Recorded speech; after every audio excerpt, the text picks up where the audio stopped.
سڵاوتان لێ بێم کاتتان باش بۆ ئەم ساڵی 2019 تا ئەم ساتە ئەو ژمارانەی وەکو ژماری سپاردن دراون بە کتێبە چاپکراوەکان زیاترن لە ساڵی 2018 بەڵام دەوترێت ناوەندەکانی چاپ و بڵاوکردنەوە و ناوەندەکانی کتێبفرۆشی بازاڕێکی ئۆتۆیان نییە. هەندێکیان لە بێ بازاڕیدا دادەخرێن، هەندێک لە نووسەرانیش دەڵێن جۆرێک لە بێ هیوایی ڕووی تێکردوین و کتێبەکانمان چاپ ناکەین. چێرە دۆ خەبەر پرسیارە دەژوترێت ڕۆژانە دەیان کتێبی وەرگێڕا و دەخرێتە ناو کتێبخانەی کوردیەوە بەبێ ئەوەی بە فلتەرێکدا تێپەڕ ببێ و بچێتە ناو چاپخانە و کتێبخانەی کوردی. لەسەر بابەتە گرنگە لە بنکۆڵی ئەم جارەدا لەگەڵمان بێت. ئامارەکانی بەڕێوەبەرایەتی گشتی کتێبخانە گشتیەکانی سەر بە وەزارەتی ڕۆشنبیری حکوومەتی هەرێمی کوردستان دەڵێت بۆ ساڵی 2018 ژماری سپاردن بۆ کتێب 2327 مۆڵەت دراوە. ساڵی 2019 تاکوی ئێستا ژماری سپاردن بۆ کتێب 2392 مۆڵەت بووە. بە پێی ئەم ئامارە بێ دەردەکەوێ کە داواکاری بۆ چاپکردنی کتێب زیادی کردووە. لێرەشەوە منداڵانی باخچە و قوتابخانە پۆل بە دۆ یەکدا هەنگاو دەنێن بەرەو یەکەمین پێشانگای نێودەوڵەتی کتێبی سلێمانی. پرسیارەکە ئەوەیە ئایا لەم تەمەنەی قوتابیەکاندا تا چەنددا کتێب دەکرێتە هاوڕێ بۆیان. پێشانگاکە یەکێک لە کۆمپانیەکانی کەرتی تایبەت کارەکانی بەڕێوە دەبات.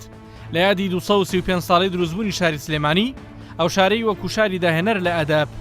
لە ئەم ساڵدا دیاریکرا لەلایەن ڕێکخراوی یونسکۆ کە ساڵانە لە سیوێکی تشرینی یەکەم بەڕێوە دەچێت. ڕێکخراوەکە سلێمانی خستە پاڵ 65 شاری دیکەی جیهانی کە ئەو شارانە وەکو شاری داهێنەر ناسێنران. یەکێکیان سلێمانی بوو، ئەوەی دیکەشیان سنەی دەستە خوشکی سلێمانی بوو وەک شاری داهێنەر لە میوزیک. بەرپرسانی پێشانگاکە دەڵێن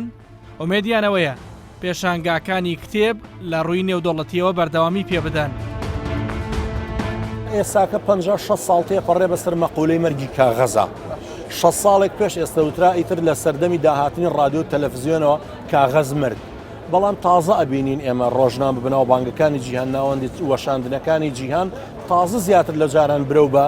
خوێندنەوە بە کتێب بە ڕۆژنامە بە بڵاوکراوە دەن، زیاتر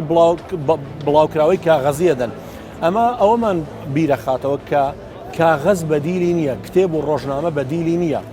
ئەوەنەی تر تۆڕە کۆمەڵایەتەکان پێشکەون، ئەوەنەی تر تەلەڤیزیۆن و ڕادیۆکان پێشکەون، ئەوەنەی تر مەسەلەن سۆشیال میدیا و میدیا ئەلکترۆنی پێشکەوێ هێشتا هیچی بۆ خوێنەری جددی ئەوانەی ئالوودەی خوێندنەوە بوون بۆنی کتێب هێمنی بەخشە.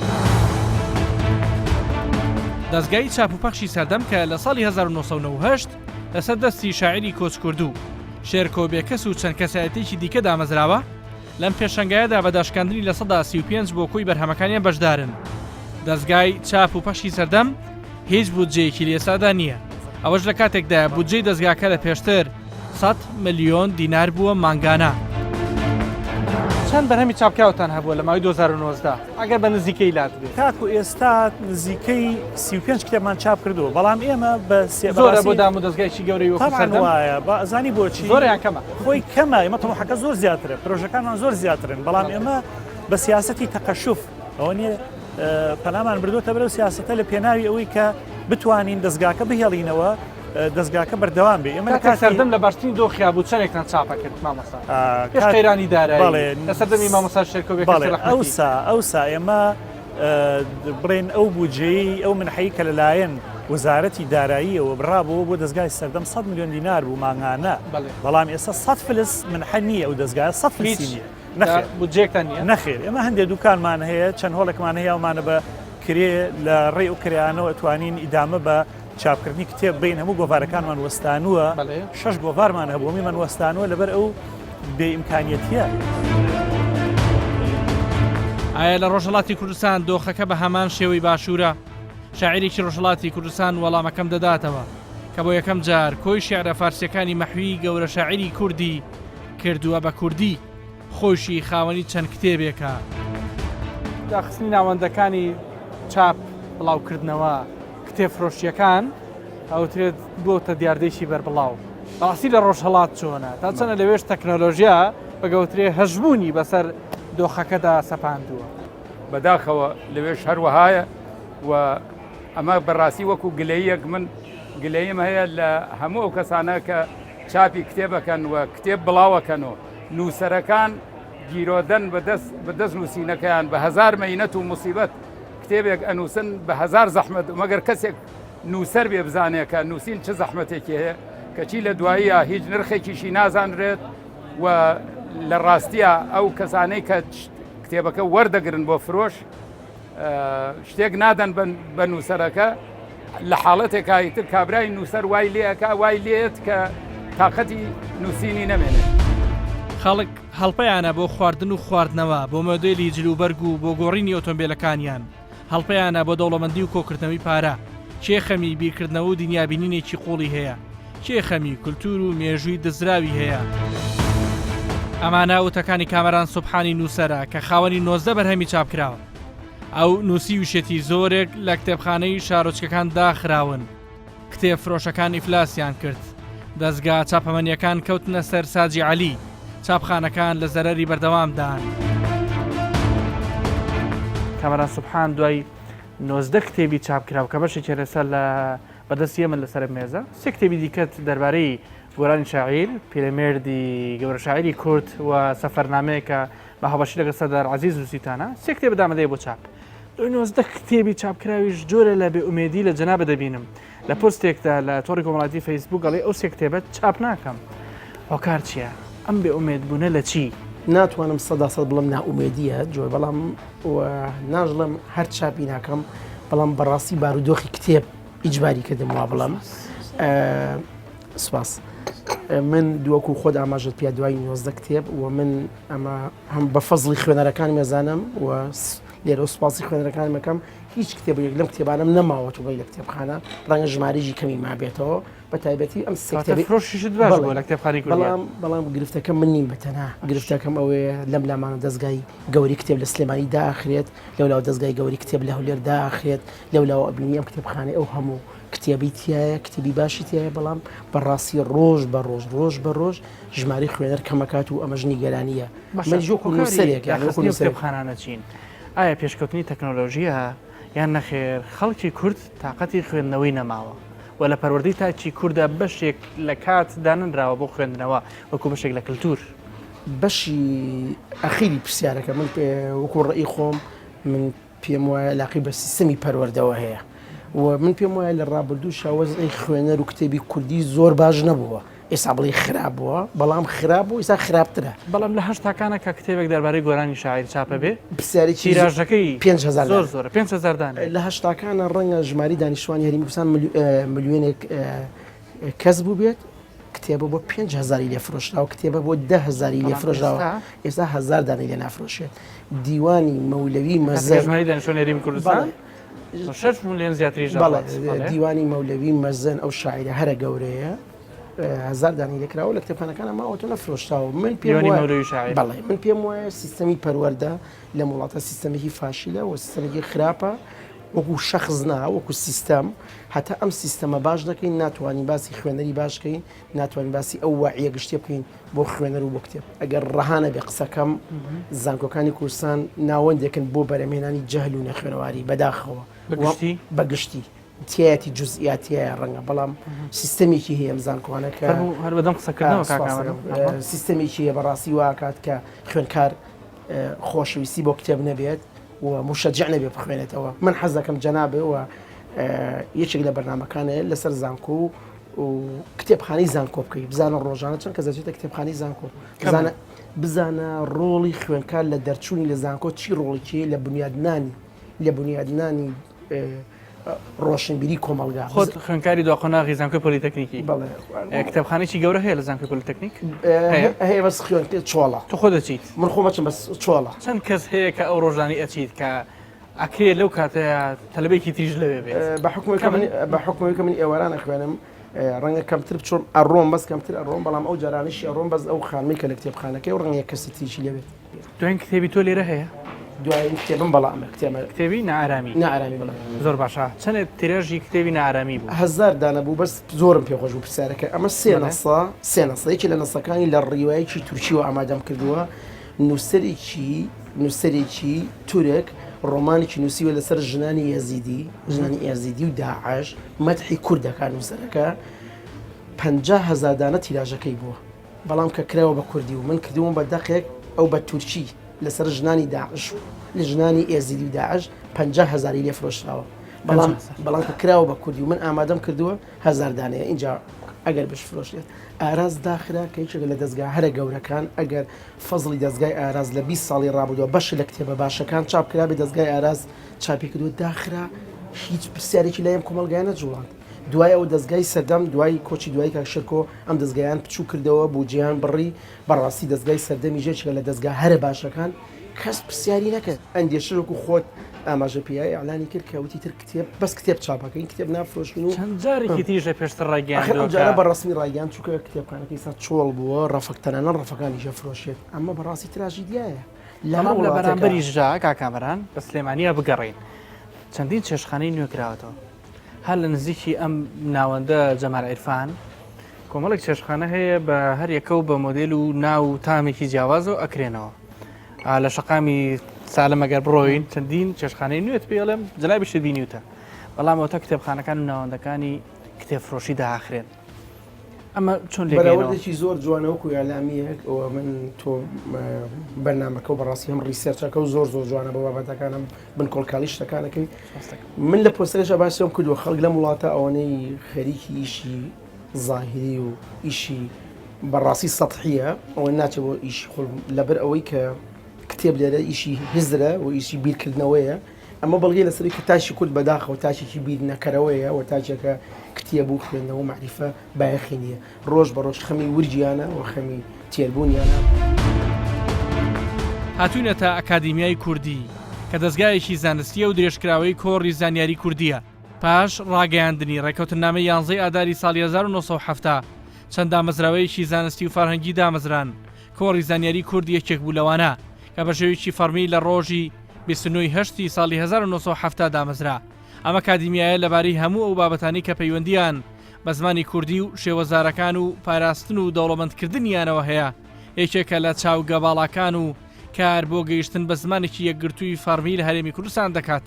بەڵام دەوترێت لە ئێستادا وەک پێویست کاریگەریان نییە ناتوانن چاودێر بن لەسەر کتێب و کتێبی وەرجێڕان و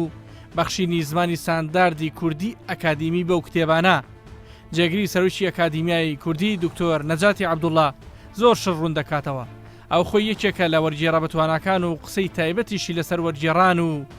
ئەو بڕە بودجەیە هەیە کە مانگانە دەخرێتە بەردەستیان بۆ کارێک ناکرێ ئەگەر من بمێ کتێبێک وەربگێڕم بۆ سەر زمانی کوردی بەڵام نەبێتەوە هەتا بە ئەکادیمیای کوردیە تێنەپەڕێ تا پسپۆڕان جەنابتان لێرە لەم ئەکادیمیان نەیبینن و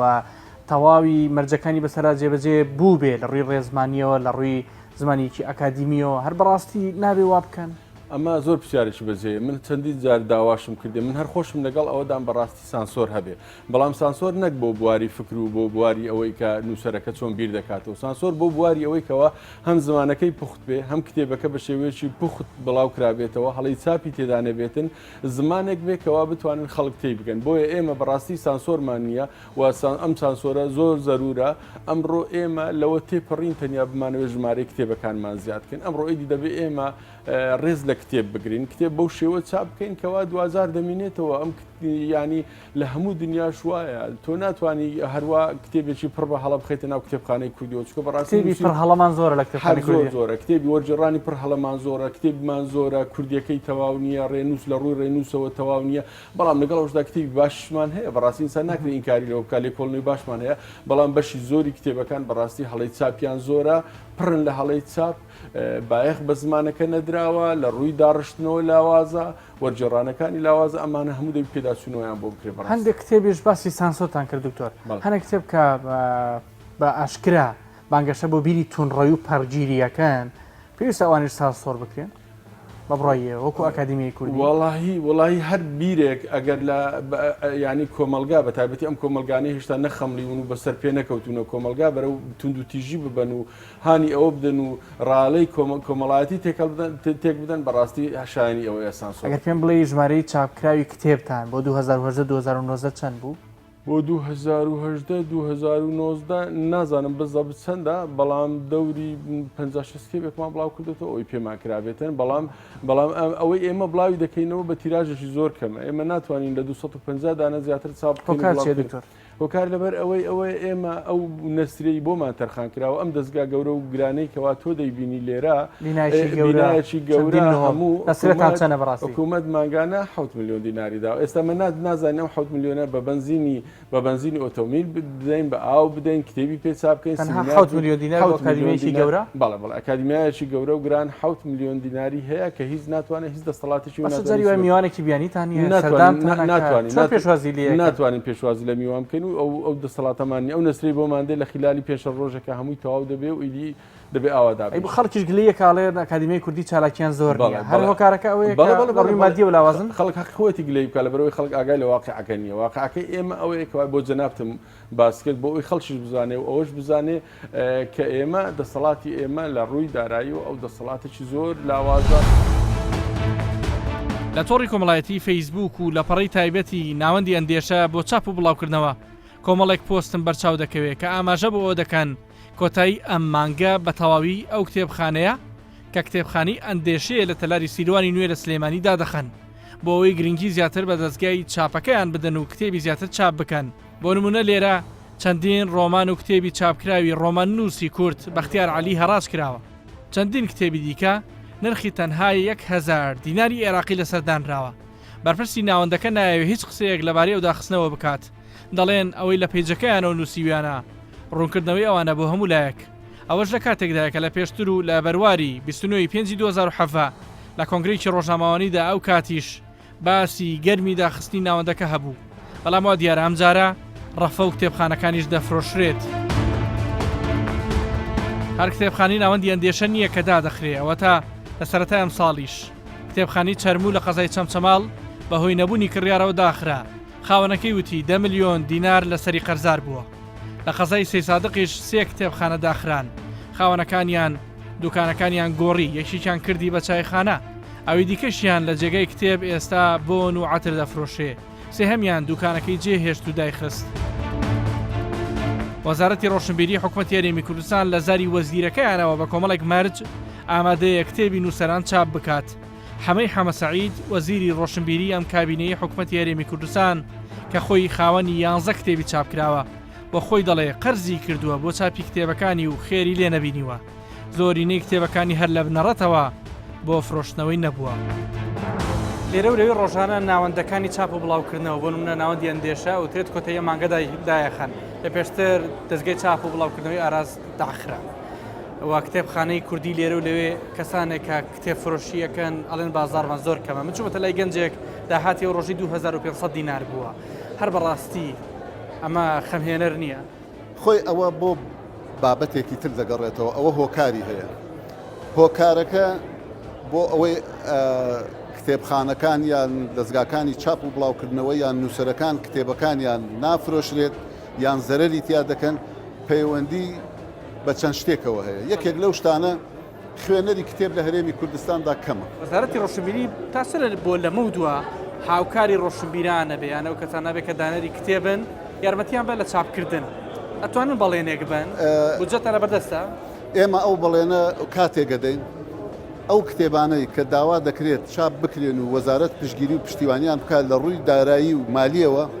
ئێمە دەبێت بزانین ئەو کتێبە تا چەند جەدواکەی ئەوە ئەهێنێ ئێمە ئەوەی بۆ بکەین و ئەو کتێبە ئایا پێویستە بۆ ئەمڕۆی هەرێمی کوردستان تا کتێبێکی وە پەیوەندی بە وەزارەتی ڕۆشنبیریەوە بکرێت. کتێبەکان پەیوەندی بە ناوەڕۆکی و مەطلەبی کتێبەکەوە هەیە و ئایا ئەو کتێبە بۆ کام سەردەم لەو سەردەمەی ئێمەی تێدان ئەوە ئەگونجێ لەگەڵ ئەو سەردەمە و ئایا ئەو کتێبە لە ڕاستیە ناوەڕۆک و نووسین و مەطلب و مانا و پێشکەشکردنەکەی ئەوە ئەیانێت کە ئێمە پشتگیری پشتیوانی بکەین. هاتوونەتە گوزەری سیروان لە نزیک قاڵای هەولێر کە چەندین کتێبخانەی لێیە. چاوەڕێم پێشەوە ئیبراهیم کە یەکێکە لە وەرگێڕەکان بگاتە ئێرە لە پێشتر خاوەنی دوکانی کتێبفرۆشی بووە. ئەو لە بێبازاڕیدا کارەکەی بەجێهێشت ئەگەرچی بە عەشقەوە دەستی پێکرده بوو. تۆ بۆ کاتی خۆی وازت لێرە هێنا زۆر هۆکار هەن بۆی بڵێن بۆ ئێرە ماز لێنە هۆکاری سەرچی بریتی بوو لە خراپی بواری مادی گوزەرانی خەڵک کەەوە هۆکاری سەرچی بوو بۆی کە بازار و بازارکردن کەس بێ لەناو کتێب ئەوەی تر پەیوەندی بەوە هەبوو بە حەقیقەت کتێفرۆشی کارێکی خۆش نییە ئەوەی کە خەڵکی بێنێ بۆ نمونە تۆ لە ناو چینێکی مسەقفدای لە ناو کتێبدای لە ناو دنیای معریفەدای بەو شێوەیە نییە بە پێچەوانەوە تو مامەڵاکەی لەگەڵ کۆمەڵی خەڵک کە پێچەوانی کتێب مامەڵاکەن لەگەڵ کۆمەڵێک خەڵک هەڵسوکەوتێکی کە کتێب وەکو توور و تەماتە تێگەیشتون لەگەڵ کۆمەڵێک خەڵک دۆستی جیرانی کە تەواو ڕێک پێچەوانی ئەوەن کە لە نێو کتێبەکانە چۆن؟ یعنی کتێب فرۆشەکانی ئێمە بەمانای کتێبخۆیان ناخێنەوە هەر کتێب فرۆشەکانمان نا ئێمە نووسەرەکانیشمانوان یعنی بۆ نمونە لە کاتێکدا کتێبخانەیەک یا کتێبفرۆشێک لە حاڵەتێکی خراپی مادیدایە خەریکە کتێبفرۆشەکەی لە دەستا لەو دوکانەکەی داخە بۆ نمونە نووسەرەکانمان لە پای ئەوەی کە یارمەتی بن دەستی بگرن هاوکاری بن بە پێچەوانەوە دایان ناو ناتۆرەی بۆ دروستەکەن یاوە خۆت لێدن لە ڕێگەی نووسینە و بابەتانەوە بۆی کتێبخانەکەی دابخرێت کتێب فرۆشتن لە کاتە باشەکاندا لەو کاتانی دۆخی ئابووری باشە کۆتا ئیشە کۆتا کارە کە دۆخی باشە بێ لەبەرەوەی خەڵک کە پارەی زیاد بوو کتێب بکڕێت کە پارە زیاد بوو کتێب بکڕێت لە کاتە بزەبت لە کاتە خراپەکاندا بۆ نمونە کە شەڕی داعش دروست بوو کۆتا شت کە خەڵک یەکەم شت کە خەڵک وازی لێنا کتێب بوو لەبەرەوەی ئازانی دۆخەکە تێک چووە معاش نایە ئێمە بین بە قوربانی لە بالمقابل لە کۆمەڵێک لەو کتێبفرۆشیانە داعمەکرێن نووسەر هەبوو کە نووسری ناسراوە و کتێبەکانی پڕفرۆشترینن بۆ نمونە هەڕەشەیەوەیە کە ئەگەر بێت و لە زووترین کاتدا ئەو حەقەی لای ئێمەیە ئەگەر نی بینەوە بۆ نمونە 5 سەق و 6 بنێنێتە دوکانەکە و هەڕەشە و گڕۆشە مەبەستم لێرە لەوەیە لە پای ئەوەی یارمەتیتدا بەڵکو بە پێچەوانەوە باری قورسە چەند کتێب فرۆشی باوانیشە کە بابەتی قەتاسییان لایە هەڕاوگەیان لایە لە شاری هەولێری پایتەخت یاری کوردستانە هەیە ئامارێکی تەواو نییە بەڵام ئەوی لەبەرەوەی ئێمە پەیوەندیمان هەیە لینکمان هەبوو لەگەڵ لێرە تاوەکو حاجۆمەران یعنی هەموو پارێزگای هەولێر کتێبفرۆشیەکان ئاگداریەوەن کە لە پارێزگای هەولێر بە قرتاسیەکانەوەی کە کتێبێک دوو کتێبفرۆشی هەمووی ممچینە لە نێوانی 35 بۆ 40 کتێبفرۆشی هەبێت بە هەمووی بە هەموو شتەوە لە کاتێکدا بۆ نمونە تۆ خۆت بەراوردەکەی بە وڵاتێکی ئەوروپی تەنها لە وڵاتی پاریس بڵێ لە شاری پاریس بگیرە تەنها لە شاری پاریس زیاتر لە 1000 کتێبفرۆشیمان هەیە لە شاری لندن زیاتر لە 800 کتێبفرۆشیمان هەیە لە شارێکی وەکو ئیستانبول زیاتر لە 400 کتێبفرۆشیمان هەیە لە شارێکی وەکو بەرلین زیاتر لە 800 کتێبفرۆشیمان هەیە وا دیارە بەشێک لەو کەسانی لێرە کاری کتێبفرۆشی دەکەن لە هەمان کاتدا نووسەر وەرجێڕن بەڵام ئایا بەڕاستی پیشەکەیان ئەتوانێ بیانژێنێت؟ ئەگە پێم بڵێ ئەمڕۆ چەند کەس سەردانی کردویت و بایی چەند کتێب فرۆشتووە؟ لە بەیانیەوە دوو کەس سەردانی کردوم دوو کەس دقیقا باش ئەو پارانە چین؟ ئەو خوردەکانی دوکانە باشە 15 بای 15,000 کتێب فرۆشتووە ئەو کتێبانە چی بوون کە فرۆشتوتن؟ یەکێکیان منهەجی کولیە بوو دەکاوەی منیانی ڕەنگە ناچار بوو بێ و ناچار بوو هات بۆ خوێندنەکەی و کۆلێژەکەی داوای لە کردبێ باشە سوودی کتێبەکە 1000 بوو بۆمە کتێبی قازانجە کرد قازانجە بە 6 ئەم بە 5 ماهینەوە بەش دەیفرۆشین کتێبێش تریش بوو 1500 قازانجی بوو هەر ئەوەندا ئەمڕۆ 2500 دیناری لە کتێب قازانج کردووە 2500 کارە ساتە ڕاستی باشە ڕۆژانە ئاوان خۆی ئێستا عادەتەن دەبێت بەوە زۆر مەمنون بین بەجددی ئێستاگە بڵێم و ئەوا بێتن مەمنونین بەوەندا چکە خەڵکیمە بەجددی هەر ناخوێنێتەوە ئەگەر ئەگەر زۆر زەرور بێ ئیلاگە زۆر زەرور بێ ئەوەکو دەڵێ تازە وتم منهەجە لە کولیەوە مامۆستا ئیجباری دەکا کە بێ بیکڕێ ئەگەر هەر نایکڕێ کتێبم خۆش دەوێت ئەگەرنا هیچ کەسێک بەو ئەوە بڕوا بکەم مانجی 300,000 دەرناچێت کە بەخۆم مەسەلەن صاحب خێزان 300,000 دەرناچێت لایانی زۆر داهاتی تۆ 300,000 کە خێزان و ماڵ و منداڵ خۆت حەزت بە کتێب عاشقی کتێبی خۆم تەنها لەبەر ئەوە بوو ئەگەرنا زۆر دەمێک و ئێرەمان خەبات کرد بەڵام کو دەڵێ هەر کتێبم خۆش دێ جەنابەت بێجگە لە خوێندنەوە هیچ سەرودەرت لەگەڵ نووسین و وەرجێڕان وانە هەیە خۆم 5 کتێبی وەرجێڕانم هەیە کتێبێت شم نووسیوە باشە لێرە نمونەی کتێبەکان ئەوانە نمونی کتێبەکانن کتێبی جەنابتن ئەوە نمونی کتێبەکانن ئەوانە بە شکل لە کتێبانە ئامادەکردن وەرجێڕان بەڵێ هەمان وەرجێڕانن ئللا ئەوە نەبێ ئەوە نووسینە ئەوان لە نووسینی جەنابتە ئەو کتێبانیتە لە چه زمانێکە وەرجێڕ عەرەبی زمانی هەر سێ کتێبەکە لە عەرەبی وەرجێڕ دوو کتێبیش لێستا بەدەست نییە تەواو ینی چاپی خڵات ئێوە خۆشحاڵیەوە چوار کتێبت لێکڕی زۆر سپاس. بە پێی ئامارەکانی ساڵی 2007 بێت لە ساڵێکدا تاچێک لە وڵاتە ئەوروپیەکان 200 کات ژمێر کتێب دەخوێنێتەوە بەرامبەر بە وڵاتانی ڕۆژهڵاتی ناوەڕاست و عەرەبی کە 6 خولەک کتێب دەخوێننەوە لە ساڵێکدا. ئەو وڵاتانەی زۆرترین بازرگانی کتێب دەکەن هەر بەپێی ئەو ئامارە بێ کە لە ساڵی 2007دا بڵاو کرایەوە. ویلایەتە یەکگرتووەکانی ئەمریکا لە سەدا 30 بازرگانی کتێب لە جیهاندا پێک دێنێ لە سەراستی جیهان. بە پلەی دووەم چین دێت کە لە ڕێژەی لە سەدا 10 بازرگانی کتێبدا بەشدارە. لە سەراستی جیهانیش هەندێک کتێب هەن بە میراتێک بۆ مرۆڤایەتی دێنە هەژمار و زۆرترین خوێنەریان هەبووە. پرفرۆشترین کتێبیش ڕۆمانی دۆنکیشۆتی میغێل دی سرڤانسی ئیسپانیە کە 500 ملیۆن دانەی لێفرۆشراوە. لە هەولێری پایتەختی هەرێمی کوردستاندا 40 کتێبخانە بەو شوێنانشی کە کاری فرۆشتنی پەڕاوگە و قەرتاسی ئەەکەن بوونیان هەیە بە بەراورد بە شار و وڵاتانی پێشکەوتوو ژمارەی زۆر کەم هەیە. لێرێش کە ئیشێکە لە قەیسەریەکانی کتێبفرۆشی لە نزیکی قەڵاتی هەولێر ژمارەی کەمی خەڵک دەبینیت کە بۆ سۆراقی کتێبیان بۆ کڕینی کتێب هاتبن بەڵام ئەگەر بچیتە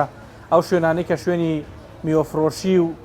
گۆشت و مریشک فرۆشین ڕەنگە بەرنەکەی و جمەیان بێت تا بەرنامێکی دیکە و لایەک لە خۆشییابن خواتان لەگەڵ.